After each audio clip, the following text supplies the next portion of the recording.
They thought I was finished, that losing my job meant losing my value.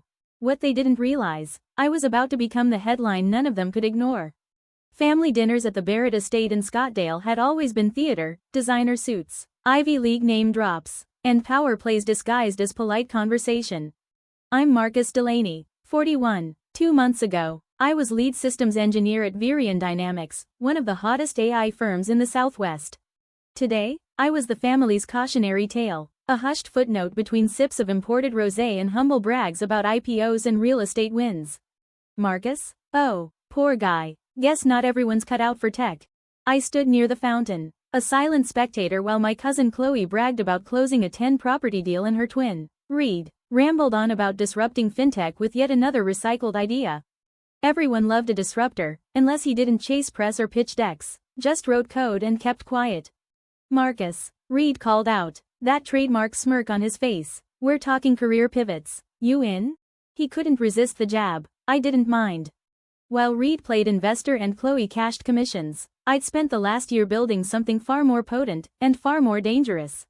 Chloe swirled her wine and leaned in. So, how's the job hunt? I checked my phone. 6:03 p.m. Mountain Time. Right about now, Virion's internal servers were stirring. In a few minutes, they'd trip over a buried line of code no one saw coming, a self-activating transparency protocol, something regulators, journalists, and whistleblowers would feast on. You know, Reed said, tilting his glass, real success takes vision. I smiled. Exactly. The world was about to see mine, splashed across every headline. Let them laugh. The code was already running. They all watched me, waiting for the family failure to crack. I glanced at my phone again. 6:04 p.m. Time to tell you what really happened at Virion Dynamics.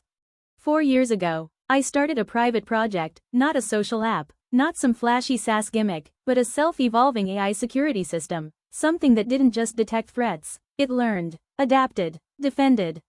I called it Argus. While my colleagues obsessed over pitch decks and clean UX, I built in silence, bit by bit, line by line. Argus grew, smart, fast, hungry.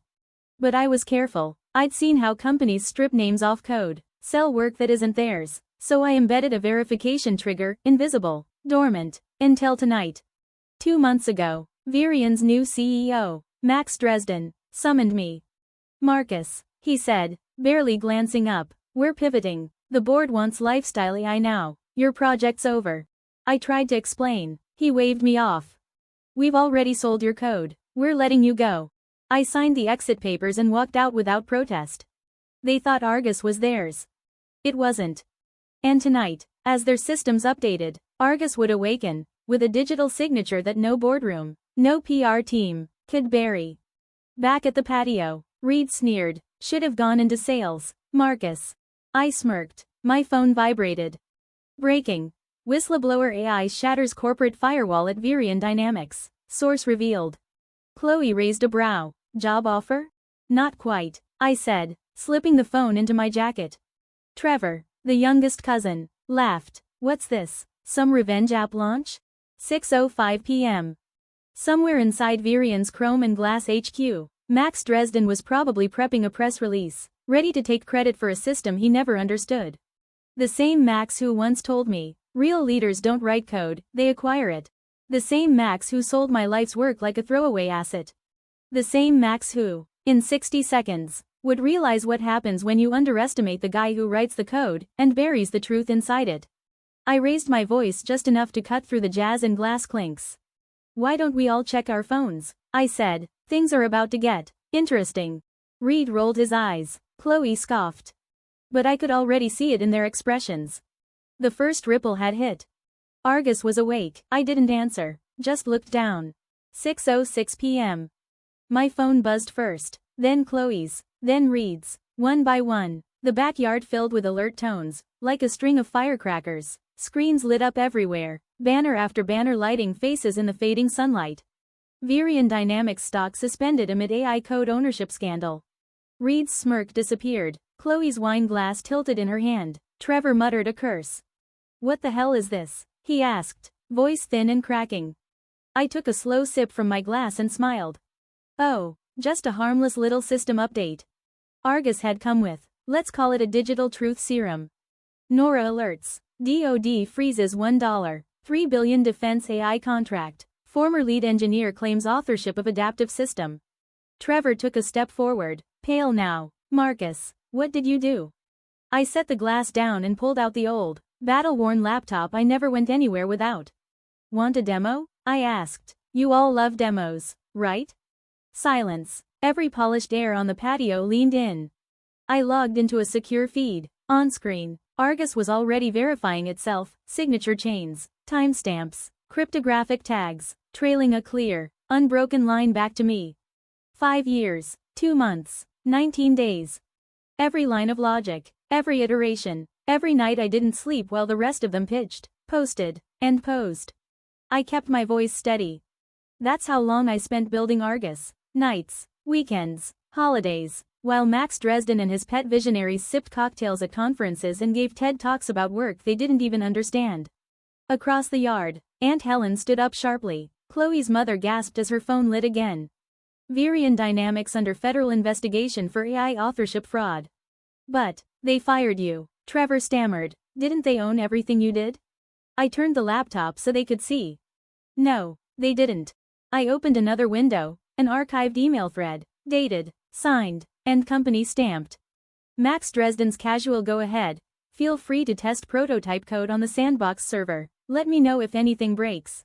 Argus wasn't a corporate initiative, I said. It was mine, built on my machines, in my time. The only reason it ever touched theirs was because I asked, and Max said yes. When they sold it, without attribution, they triggered the failsafe, a passive watchdog I built into the core. It recorded everything, every unauthorized access, every modification, every leak. It waited. Reed leaned in, face slack now. So, the billion-dollar contract. I nodded. Built on stolen tech, Max Dresden sold something he didn't understand, something he didn't own. Then I held up my phone. Incoming call, Max Dresden. I declined it. But that's not even the best part, I said, tapping one more time. A folder opened. Legal documentation. 17 patent certificates, each one registered in my name, each one covering a foundational component of Argus, adaptive security layers, autonomous threat countermeasures, real-time learning algorithms. Chloe blinked. Jessica, the only cousin with a law degree, was already halfway through reading the headers. Wait, she said slowly, you mean, they have no legal claim? None, I said, and thanks to Max's arrogance, and the email trail he never cleaned up, proving intellectual theft is basically a formality. Trevor was still scrolling, his face ashen. Dude, their stock's going to crater when markets open. Probably, I said. Turns out fraud isn't a sustainable business model. More phones buzzed. Around us, murmurs turned to panic, relatives pacing, whispering, screens clutched like lifelines. But the damage was already done. Reed looked at me, stunned. Why wait this long? Why let them fire you if you had all this? I looked up at him, calm, clear. Because justice deserves an audience, and some people only learn when everything they didn't build comes crashing down around them. Another buzz. A new message preview slid across my phone. Sarah Martinez, CEO, Oracle, subject, Argus, impressive integrity protocol, let's discuss over dinner next week. I tilted the screen so Chloe and Reed could see it. Apparently, I said, smiling, my coding still has some market value. The sun dipped lower behind the hedges, casting the yard in soft gold and long shadows. And somewhere in downtown Phoenix, Max Dresden was probably staring at the smoldering wreck of his empire, wondering how he'd lost control. Tomorrow would bring subpoenas, headlines, and congressional panels. But tonight? Tonight belonged to the truth. I stood beneath the amber glow of the patio lanterns, watching the expressions on my family's faces shift, a slow-motion domino effect as the truth finally registered.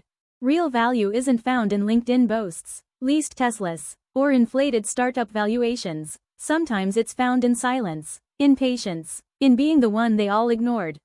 Sometimes it's in writing code so elegant, so unbreakable, it needs no applause, only perfect timing. Reed's phone rang, a panicked investor, no doubt. Chloe frantically thumbed through contacts, already in damage control mode. Trevor just stood there, slack-jawed, as the shiny world he worshipped cracked right before him. I glanced at my watch, 6:30 p.m. Argus had done its job. The truth was out. And somewhere beneath Phoenix's glowing skyline, a costly lesson was unfolding, one about underestimating the quiet builders. 1 month later, Oracle's headquarters, Redwood Shores. Sarah Martinez stood confidently at the front of a sunlit boardroom, wrapping up her presentation. Behind her, Argus ran live, fending off attacks across Oracle's global network with relentless precision. In just 4 weeks, Sarah said, Argus has neutralized over 3,200 threats, adapted to 19 new attack vectors, and slashed our response time by 87%. The room of skeptics leaned in. You developed this entirely on your own? A board member asked. I nodded. Nights, weekends, my own machines, my own capital, not a single line of code belongs to Virion. I pulled up the signed approval email. Virion only granted me access to test servers, with full IP protections documented and on record. Respect filled the room, finally, on my terms. It was that same test environment that let me fine-tune Argus Authentication Core, the system that exposed Max Dresden's theft. Well then, Sarah smiled, shall we make it official? The board vote was unanimous. By that evening, headlines flashed everywhere. Oracle secures exclusive rights to Argus for $4.2 billion. And me? I was stepping in as Chief Technology Officer, overseeing Argus' global rollout. The same platform they once dismissed as too niche. My phone hadn't stopped buzzing since the scandal broke. Journalists wanted interviews. Cybersecurity panels sought keynote speakers. Congressional committees requested testimony on tech ownership fraud. But the messages that mattered most came from developers, hundreds of them. Stories of erased names, stolen patents, and endless coding nights ending with someone else's press release. Argus had grown into more than software. It had become a movement, a quiet rebellion against a system built on silencing creators. Later, stepping out of Oracle's San Francisco campus, my phone rang. A familiar number. Hey Reed, I answered. His voice was low, tight. Marcus, I need your help. After Virion, Reed's VC firm was on shaky ground. Investors pulled out, portfolio companies collapsed, developers quit in protest. They're leaving, he said. My team, my funding, everything. I didn't get it. Get what? I asked. That real innovation doesn't come from taking credit, it comes from actually building, from respect. I thought of the engineers buried under NDAs, the ones who'd messaged me quietly. I exhaled and nodded to myself. Send me their names, I said. Oracle's scaling fast. We need people who understand code and integrity. That evening, I drove past Virion Dynamics' darkened campus. The lights were mostly out. The lobby sign removed. Bankruptcy filings underway. Investigations looming. In the parking lot, a figure waved under a street lamp, Leo Tran, a junior developer who'd quietly stood by me. Mr. Delaney, he called, grinning, or should I say, Mr. CTO? I chuckled. Marcus is fine, and you? Honestly? Leo smiled wide. Never better. After Argus exposed Dresden, a bunch of us started talking, organizing. We're documenting everything, stolen commits, misattributed innovation. He pulled out his phone, showing me a sleek new site. Developers across the industry uploaded stories, names, timelines, code snippets, crowdsourced, timestamped, unassailable. We're calling it the Argus Pact, he said proudly, an open-source defense system against corporate theft. I stared at the screen. What started in my home office was now a global movement. Send me the link, I said. Oracle's Ethics Council will want to back this. My phone buzzed again, a message from Jessica Barrett.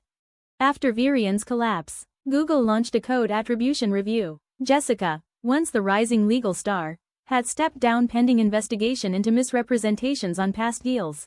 The silence that followed felt different now. Not emptiness, but justice, finally catching up.